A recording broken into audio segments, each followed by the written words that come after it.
follow up on a point which both Tom and Susan mentioned about the organization structure, about the need to structure time within the curriculum, within the workday of a teacher to allow them to do this sort of team learning.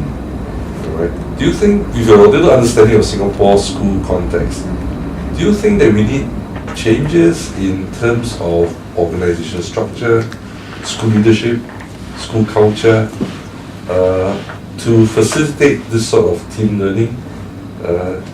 You think it's required?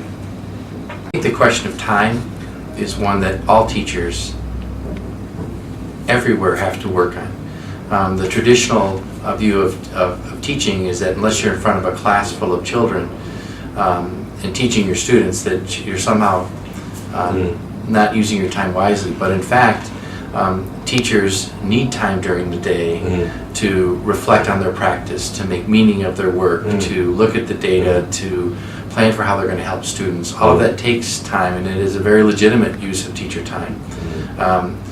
We haven't recognized it very well, and I think we need to do a better job. My sense is that may be something that we need to talk about more here in Singapore too, is how do teachers use time, and what is a valid priority for teachers' time.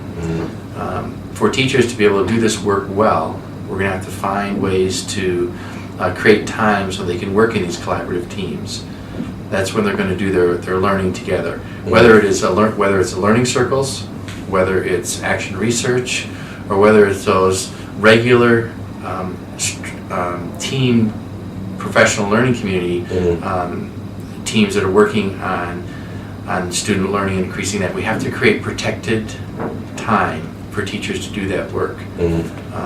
So I think it is something that we're going to have to talk about and figure out, because the answer to how you create time is that you make time. You make it a priority. There isn't any more time. There's no secret closet where we keep extra time or drawer where we keep extra time. If we want time for collaboration, we have to make it a priority. And I think that that's something that we would want to talk some more about. You know, how we're going to make time for collaboration a priority in a teacher's day. And you asked about leadership, and that is part of the leader's role, is to help find the time for teachers to collaborate, and in a regular basis.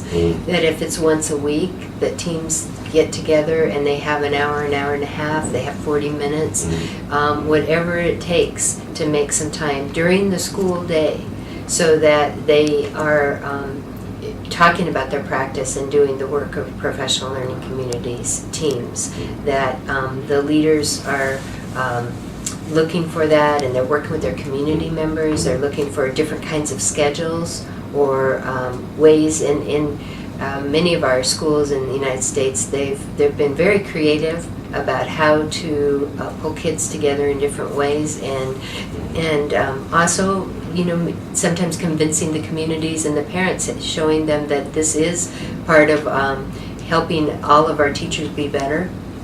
That if they do have the time to collaborate, then we'll see more knowledge and more expertise from our teachers, and we will see our kids thriving. And so it's a matter of helping them see that this is work time.